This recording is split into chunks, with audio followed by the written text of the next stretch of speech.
ดึงอ่ะคนที่ดึงหลังอะไรอย่าเร่งก็ให้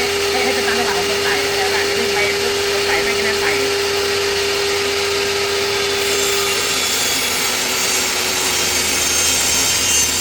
อันนี้ตัวที่ไม่พอ2 เซนนะว่าจะเป็นเศษไป แล้วก็นี่เหรอไม่บอกแล้วก็ตัวนี้เหรอนี่เหรอ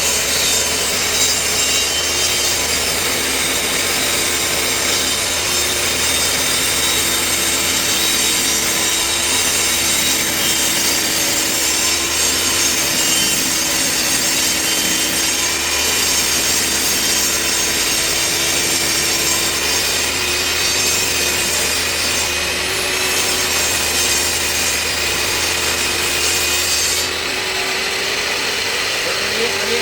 เศษ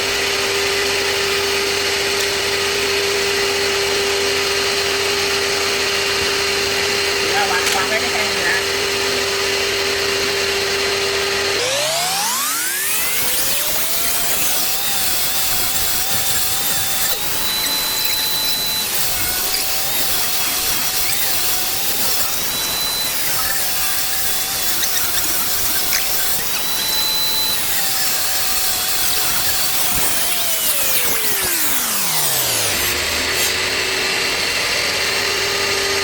เนี่ยตัวนี้ยากเพราะว่ามัน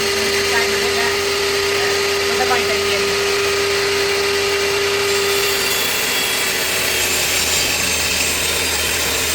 เวลาใส่ตู้ไฟฟ้ามันติดตู้หน่อยนะ